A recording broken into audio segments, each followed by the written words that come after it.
When I listen to this particular record, it's a little different than my other records because we had such a good time doing it. I forgot that actually it was a recording date. It was so good to see everybody in New York City after such a long, grueling tour. For the past few years, I've often tried to get the various record companies that I've been signed with to record me at a very high performance level after working, continuously for 6 to 7 weeks in Europe. Your creative output is very high. Your technical output, your technical prowess is very high.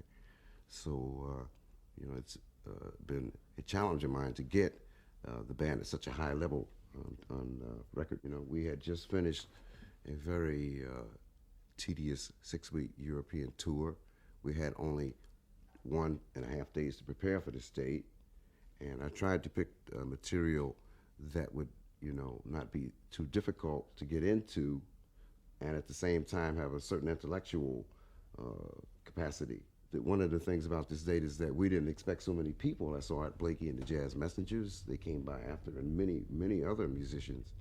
And so it turned out to be more or less a jazz party. Well, this particular band is a relatively new band. It's been, I guess, in existence for about a year and a half. And I've watched this band grow within the past year. We've been virtually all around the world.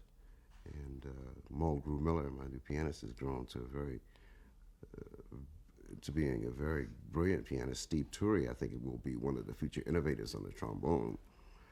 My young drummer, Tony Reedus, I've watched him grow in the past year into a very phenomenal creative drummer. Stafford James, I think, is one of the major voices of the bass today, the contrabass, and its innovations.